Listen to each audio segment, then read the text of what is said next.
한국 정부가 코로나19 변이 바이러스의 국내 유입을 막기 위해 오는 24일부터 한국 국적자를 포함한 모든 입국자를 대상으로 유전자 증폭 검사인 PCR 음성 확인서 제출을 의무화합니다. 현재까지는 한국에 입국하는 모든 외국인과 영국과 남아공 그리고 브라질과 아프리카발 내국인에 대해서만 PCR 음성 확인서를 제출했으나 24일 0시부터 전 세계 내국인으로 대상이 확대됩니다.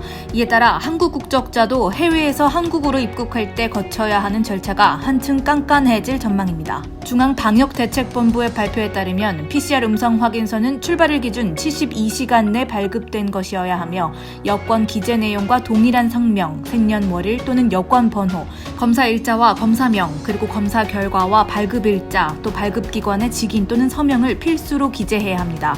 단 장례식 참석 목적의 격리 면제서를 소지한 내국인은 제외됩니다.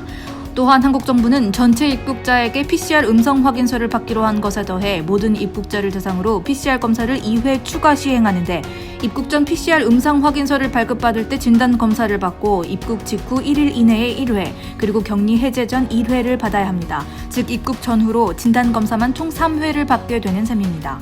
방대본은 외국인이 PCR 음성 확인서를 소지하지 않은 경우 입국이 금지되고 내국인이 미소지할 경우에는 임시생활시설에서 검사하고 14일 동안 격리되며 이에 따른 입소 비용은 본인이 부담해야 한다고 전했습니다.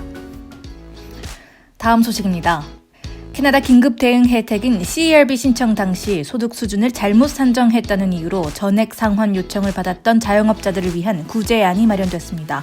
저스틴 트루도 총리는 지난 9일 기자회견에서 이 문제에 대한 정부의 기존 입장을 번복하며 2019년도 소득 수준 총수익이 아닌 순수익으로 신청했더라도 이를 반환하지 않아도 된다고 밝혔습니다. 앞서 지난해 캐나다 국세청은 약 40만 명이 넘는 캐나다 자영업자들이 CERB 신청 자격 요건 중 지난해 2019년도는 신청일 전 12개월의 소득이 최소 $5,000를 넘어야 한다는 조건을 순수익으로 잘못 계산해 신청했다며 상환을 요청했었습니다. 당시 정부는 애당초 정부가 제시한 규정이 불명확했다는 점을 인정하면서도 지급액 반환 요청을 철회하지는 않을 것이라는 입장이었으나 이번 CERB 반환 논란에 영향을 받은 이들이 정부에 집단 소송을 제기하자 불과 일주일 만에 기존 입장을 번복하기로 했습니다. 이번 발표에 따라 기존에 받았던 지원금 전액을 다시 돌려줘야 하는 상황에 놓였던 자영업자들은 걱정을 한시름 놓게 됐습니다. 트루도 총리는 순이익 대신 총소득을 기준으로 CERB 지원금을 받은 자영업자의 경우 다른 자격 기준을 충족하는 한 지급액을 다시 돌려줄 필요가 없을 것이라고 전했습니다. 다음 뉴스입니다. 연방정부가 오는 2026년부터 전국 대도시권 대중교통 체계를 친환경 중심으로 재편하겠다는 계획을 밝혔습니다. 저스틴 트루도 총리는 10일 오전 캐나다 시장들과의 화상회의에서 이 같은 내용을 전하며 향후 8년간 전국 대중교통 사업에 $149억 투자할 계획이라고 발표했습니다. 이번 계획은 2026년부터 매년 $30억 친환경 교통 사업에 투자함으로써 기후변화 등 글로벌 위기 대응을 위한 체계를 구축하고 편의 증진과 공공성을 강화하는 데 초점을 두고 있습니다.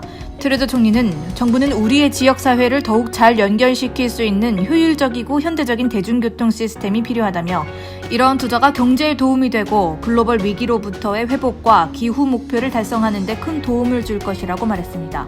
발표에 따르면 앞으로 투입될 이번 자금은 지하철 확장과 같은 주요 교통 프로젝트를 지원하고 배기가스 제로 차량으로 교통수단을 전기화하는 데 사용될 예정입니다. 이와 함께 보행로 및 자전거 도로 개설, 또 농촌 및 교외 지역을 위한 교통수단을 구축하는 데에도 주요 역할을 할 전망입니다. 다음 소식입니다. 코로나19 사태로 인한 불확실성 때문에 많은 캐나다 젊은이들의 진로도 바뀌고 불안감도 더욱 커지고 있는 것으로 조사됐습니다. 설문조사기관 레저가 지난해 11월 1일부터 캐나다에 거주하는 3,035명의 밀레니얼 세대와 Z세대를 상대로 2021년을 사는 젊은이라는 주제의 설문조사를 진행한 결과 절반에 가까운 응답자가 팬데믹으로 인해 학업 및 커리어 진로가 변경됐다고 답했습니다. 학생 중에서는 43%가 학업 진로가 바뀌었다고 답했으며 회사원의 38%는 코로나19 사태로 커리어 경로가 변경됐다고 답했습니다. 또한 밀레니얼 세대 중에서는 29%의 응답자가 집을 사려는 계획에 차질을 겪게 됐다고 답변했습니다. 이번 조사에 따르면 코로나19 사태가 장기화되면서 실직이나 진로 변경으로 인해 금전적인 어려움을 겪고 있는 것으로 나타났는데 응답자의 66%는 2021년에도 경제적 상황이 나아지지 않을 것으로 내다봤습니다. 특히 밀레니얼 세대는 이전 세대와 비교했을 때 기회가 부족하다고 생각하고 있는 가운데 더 젊은 Z세대는 밀레니얼 세대보다는 미래에 대해 긍정적인 생각을 가지고 있는 것으로 나타났습니다. 팬데믹 이후 젊은이들의 정신건강도 큰 위기에 빠진 것으로 드러났는데 이번 조사 응답자의 63%가 코로나19 사태가 정신건강에 부정적인 영향을 끼치고 있다고 답했으며 무려 78%의 젊은이들이 지난 2주 사이에 우울감을 느낀 적이 있었고 심각한 우울증을 앓고 있다는 젊은이들도 18%에 달했습니다.